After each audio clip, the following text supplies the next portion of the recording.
First order energy correction को समझने से पहले हमें इंटरमीडिएट नॉर्मलाइजेशन कंडीशंस को समझना पड़ेगा, क्योंकि इसमें जो टर्म्स या इक्वेशंस बनेंगी उनका डायरेक्ट सोल्यूशन, डायरेक्ट वैल्यूज़ हमने उसमें पुट करना होगा एनर्जी करेक्शन जब हम करेंगे। तो अगर ये हमें क्लियर होगा तो हम वो कर पाएंगे। तो इंटरमीडिएट एनर्जी नॉर्मलाइजेशन कंडीशन जो मैंने लिखी थी वो इस तरह से थी।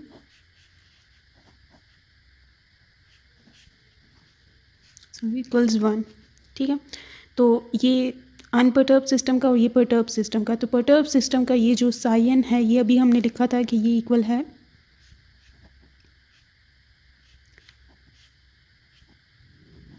इस चीज़ के, ठीक है, अप टू सो ऑन।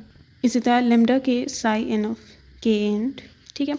तो अगर ये वैल्यू जो है हम यहाँ पे इसकी पुट कर दें, ठीक है, तो ये हमारे पास आ जाएगा यहाँ पे साई एन ऑफ 0, ये मैं एक ब्रैकेट से डाल देती हूँ और इसकी यहाँ पे वैल्यू को इंसर्ट कर देती हूँ,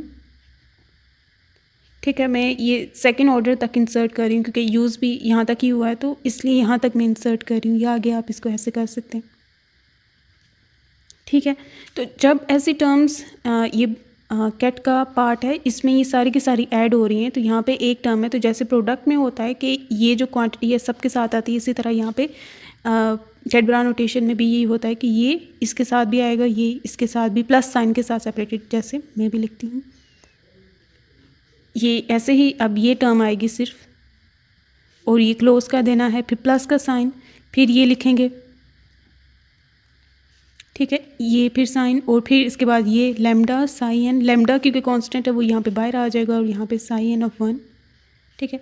इसी तरह प्लस का साइन और लेमडा क्यूब, लेमडा स्क्वायर, और ये साई एन ऑफ 0 और ये साई एन ऑफ 2, ये वाली टर्म जिसमें लेमडा स्क्वायर कांस्टेंट था इसलिए मैंने इसके बाहर लिख दिया, and up to so on आप आगे भी लिख सकते हैं, इक्वल्स टू 1। अब इसमें ये इक्वल्स टू 1 है, तो अब हम इक्वेटिंग करते हैं लेमडा की पावर्स की अगेन, ठीक है, क्योंकि दोनों साइड्स एक दूसरे की इक्वल हैं। तो इक्वेटिंग लेमडा की पावर्स, तो सबसे पहले लेमडा की पावर 0, जिसमें मीन्स कि वो वाली टर्म जिसके साथ लेमडा है ही नहीं, तो वो ये है, और इस साइड में ये 1 है, ठीक है।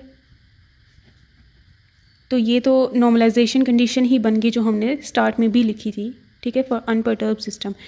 सेकंड है लेमडा पावर 1 जो कि ये बनता है। तो इसके अगर हम देखें तो इस साइड में लेमडा पावर 1 का कोई कोफिशिएंट है नहीं है, तो it means it is equals to 0, ठीक है। ये सिचुएशन यूज़ होगी। ये इंटरमीडिएट नॉर्मलाइजेशन कंडीशन के कंसिक्वेंसेस हैं, जिससे हमें पता चलता है कि जब स्केलर प्रोडक्ट 0 के इक्वल हो तो इट मीन्स कि ये दोनों जो सॉल्यूशंस एक दूसरे के इंडिपेंडेंट हैं या ऑर्थोगोनल हैं। तो ये दोनों फर्स्ट ऑर्डर एनर्जी, ये फर्स्ट ऑर्डर वेव फंक्शन है, ये 0th ऑर्डर वेव फंक्शन है, तो they both are independent of each other, ठीक है। इसी तरह अगर हम हायर पावर्स का भी करेंगे, क्योंकि इस साइड में सिर्फ 1 है, तो लेमडा की और सारी पावर्स को भी हम इक्वेट करेंगे, लेमडा स्क्वायर को करेंगे, ठीक है। तो इस केस में भी ये बनेगा। तो जो 0th ऑर्डर सॉल्यूशन है उसका स्केलर प्रोडक्ट, इस नोटेशन को स्केलर प्रोडक्ट कहते हैं, ठीक है, with all order solutions other than 0th order solution 0 आएगा, ठीक है। तो अभी एनर्जी करेक्शन करते हैं, उसमें ये यूज़ होगा, आपको क्लियर हो जाएगा। सिमिलरली अगर ये सिचुएशन, ये वाली टर्म इधर हो या ये इधर हो, फिर भी ये एक ही बात होती है, ठीक है। ये इधर आ जाए टर्म और ये वाली इधर आ जाए, फिर भी मतलब ये सिचुएशन, क्योंकि एक दूसरे के ऑर्थोगोनल हैं तो स्टिल ऑर्थोगोनल ही रहेंगे अगर हम इन दोनों की पोजीशंस को चेंज भी कर दें। तो अब हम properly first order energy correction को स्टार्ट करते हैं। इसमें ये मैंने वो इक्वेशन लिखी है जो फर्स्ट ऑर्डर लेमडा की फर्स्ट पावर को इक्वेट करने पर जो हमें मिली थी।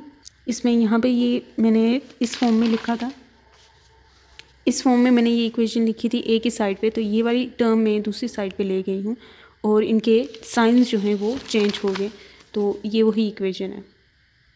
अब इसको सॉल्व करने के लिए हमने इंटरमीडिएट कंडीशन को देख लिया, नॉर्मलाइजेशन कंडीशन को, तो वो यहाँ पे यूटिलाइज़ करेंगे। तो यहाँ पे हम दोनों साइड्स पे मल्टीप्लाई कर देंगे साई एम ऑफ कंजुगेट, और वो 0th ऑर्डर है, ठीक है। इसको दोनों साइड्स पे मल्टीप्लाई करते हैं,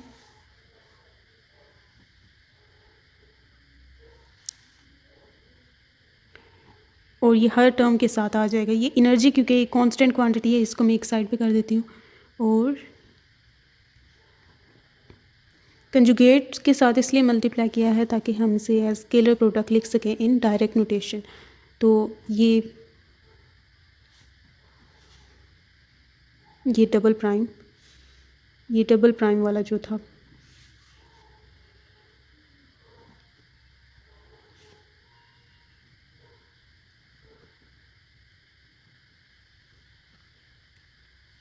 और इसको इंटीग्रेट कर देते हैं अवर होल स्पेस। तो जब हम ये करते हैं, ठीक है, D V integration over D V, तो इसको हम इनडायरेक्ट नोटेशन लिख सकते हैं। ये सिचुएशन हम लिखते होते हैं फर्स्ट जो जिस पे कॉम्प्लेक्स कंजुगेट हो, डायरेक्ट नोटेशन में सबसे पहले आप वो लिखते हैं, और इस पे आप इसकी ज़रूरत नहीं है स्टार डालने की, क्योंकि ये बाय डिफ़ॉल्ट ऐसा हो जाता है। जो ब्रा नोटेशन में होता है उसका कॉम्प्लेक्स कंजुगेट ही लिया जाता है जब उसे इस स्टेट में लिखा जाता है। तो और फिर यहाँ पे ऑपरेटर जो है वो सेंटर में लिखा जाता है, फिर स्ट्रेट लाइन, और फिर ये जो लास्ट वाला पार्ट है वो इस तरह से वेव फंक्शन इस तरह से लिखा जाता है। कैट में जो वेव फंक्शन आता है उस पर कॉम्प्लेक्स कंजुगेट नहीं होता, ब्रा में जो आता है उसमें complex conjugate. E N of zero को हमने बाहर ले लिया क्योंकि ये कांस्टेंट है। ये अब इसमें कोई ऑपरेटर नहीं आ रहा तो हमें ये सेंटर वाला पार्ट लिखने की ज़रूरत नहीं पड़ेगी, एक ही लाइन यूज़ करेंगे। तो ये, और इसमें कॉम्प्लेक्स वाला पार्ट हम इस सेक्शन में लिखेंगे, ठीक है। ऑर्डर उसका ज़ीरो है, लाइन, और ये साई एन ऑफ वन, और इस तरह से क्लोज, ठीक है। इसी तरह से माइनस, और यहाँ पे भी यहाँ ऑपरेटर आ रहा है तो इसकी भी नोटेशन ऐसी ही होगी। तो ये फिर साई एम ज़ीरो ऑर्डर, ये एच डबल प्राइम, और ये साई एन ऑफ ज़ीरो, इस तरह से। फिर प्लस का साइन है, ई एन ऑफ वन को बाय ले लेते हैं, और फिर ये साई एम ज़ीरो ऑर्डर, और ये साई एन ज़ीरो ऑर्डर, ठीक है। अभी ये जहन में रखना है कि इंटरमीडिएट कंडीशंस में हमने देखा था ये दोनों में एन एन आ रहा था, ठीक है। तो इनमें ये जो एन जो है, मतलब जो स्टेट आप ले रहे हैं, जो वेव फंक्शन आप ले रहे हैं, दोनों सेम हैं, ऑर्डर्स बेशक डिफरेंट है उनके। तो ये जैसे फर्स्ट एक्साइटेड स्टेट ले रहे हैं ना, वो n इज इक्वल्स टू 1 पे अकर होती है, n इज इक्वल्स टू 1। दोनों फर्स्ट एक्साइटेड स्टेट्स के फर्स्ट ऑर्डर करेक्शन हो या ज़ीरोथ ऑर्डर करेक्शन हो, तो उनके दरमियान सिमिलर स्टेट्स, सिमिलर जो ये है ना n m वैल्यूज़ पे थी वो सिचुएशन, तो आप यहाँ पे डायरेक्टली ज़ीरो नहीं पुट कर सकते जब ये डिफरेंट है, तो ठीक है। तो ये यहाँ तक हम इस इक्वेशन को ले आए हैं जिसमें हमने इसको रिड्यूस कर दिया है, इस इक्वेशन को इनटू दिस। अब इसमें हम फर्दर सिंप्लीफिकेशन करते हैं। यहाँ पे ये जो हैमिल्टोनियन है ये ज़ीरोथ ऑर्डर है, तो इसकी एप्लीकेशन पॉसिबल है, इस इक्वेशन को फर्दर ऑन सॉल्व किया जा सकता है। इसको मैं सॉल्व करती हूँ। तो इसके लिए हम ये करेंगे,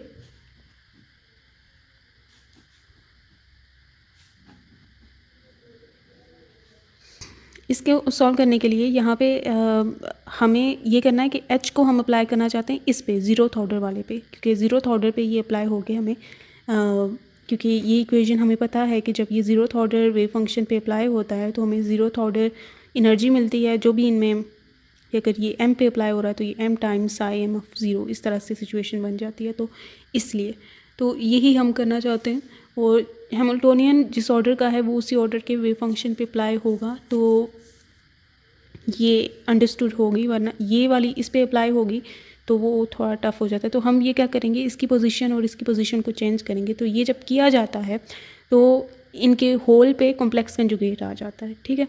तो ये हम इनकी पोजीशन को चेंज करते हैं और होल पे कॉम्प्लेक्स कंजुगेट लगा देते हैं, तो ये इधर आ जाएगा और ये इधर आ जाएगा। तो ये साई एन ऑफ वन इधर आ गया, ठीक है।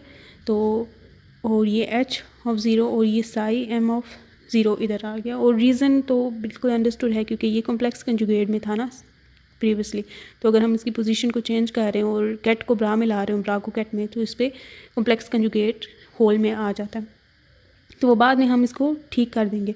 तो अब ये वाला ऑपरेटर इस पर अप्लाई करेंगे और ये सारी ऑपरेशन इसी के अंदर ही, नोटेशन के अंदर ही हम कर देंगे। एक ही लाइन लेते हैं, अब इसको इस पर अप्लाई कर देते हैं, ऐसे लिख देते हैं इनको इकट्ठा, ये ऐसे क्लोज्ड। तो अब ये जब अप्लाई होगा यही आइगन वाली इक्वेशन आ जाएगी, ये वाली दो टर्म्स हम यहाँ पे अब लिख देंगे।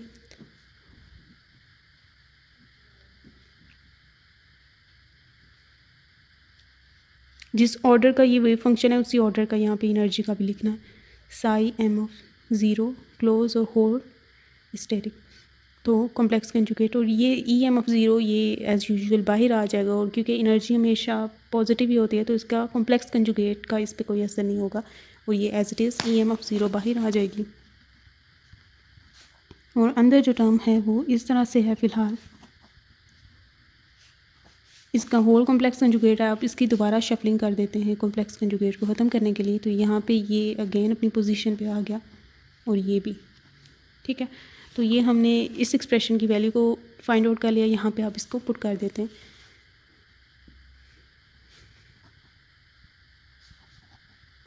और बाकी टर्म्स में कंटिन्यू कर देती हूँ जो आगे इसकी आ रही हैं।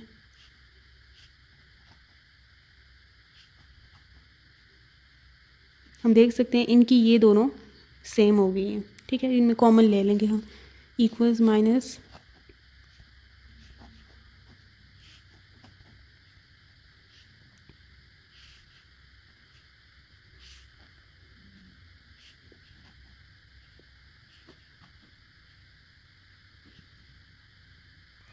तो इसमें से ये कॉमन आ जाएगा E M of zero minus E N of zero, ठीक है। और ये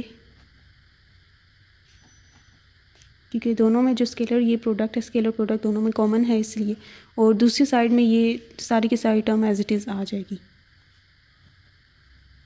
ये वाली टर्म मैंने ये ऐसे लिखी है।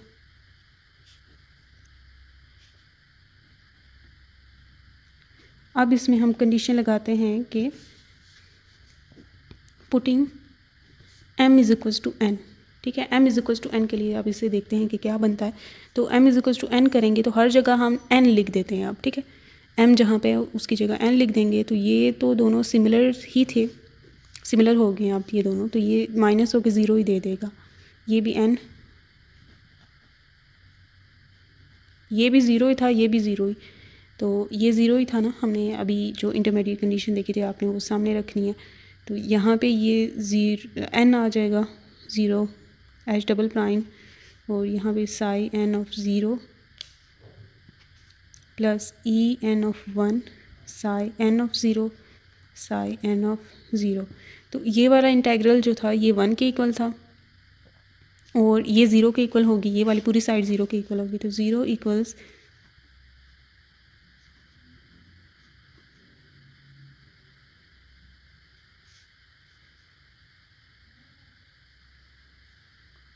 तो इस तरह से हमारे पास फर्स्ट एनर्जी करेक्शन आ चुकी है, ये इस साइड पे, और ये equal to this E N of one equals ये इस साइड पे चली जाएगी और पॉजिटिव हो जाएगी ये क्वांटिटी। और इसमें हम देख सकते हैं इनमें जो वेव फंक्शन आ रहे हैं ना, ये वेव फंक्शंस नॉन होते हैं, ठीक है, नॉन वेव फंक्शंस है। और एच डबल प्राइम क्या है, पर्टर्बेशन है, और ये भी हमें पता होती है कि क्या है। तो ये जो एच डबल प्राइम है ये हमें गिवन होगा कि जो पर्टर्बेशन गिवन होगी ना वही हमने यहाँ पे इसमें इंसर्ट करनी है, क्योंकि पर्टर्बेशन इज़ वीक, वही सारा कुछ लेमडा को स्मॉल करते हुए हम इस रिज़ल्ट तक पहुँच चुके हैं। तो यहाँ पे पर्टर्बेशन की जो भी टर्म होगी जस्ट इंसर्ट करनी होगी, और इसे हम इंटेग्रल फॉर्म में लिख सकते हैं। जैसे ही इसे क्लोज किया था इंटेग्रल फॉर्म में, इसी तरह से ओपन कर सकते हैं कि integration over whole space psi n of zero, इसका स्टेरिक आएगा कॉम्प्लेक्स कंजुगेट क्योंकि ये इस सेक्शन में है, और ये ऑपरेटर लगेगा on Sai n of zero, और यहाँ पे d क्यूब r जिसे हम वॉल्यूम की फॉर्म में लिख देते हैं dv, ठीक है। आप ये डिपेंड करेगा वॉल्यूम हम किस फॉर्म में ले रहे हैं। तो ये इस तरह से, तो अभी हमने जो सबसे स्टार्ट में एनर्जी को एक्सपेंड किया था वो किया था into first order plus lambda E second order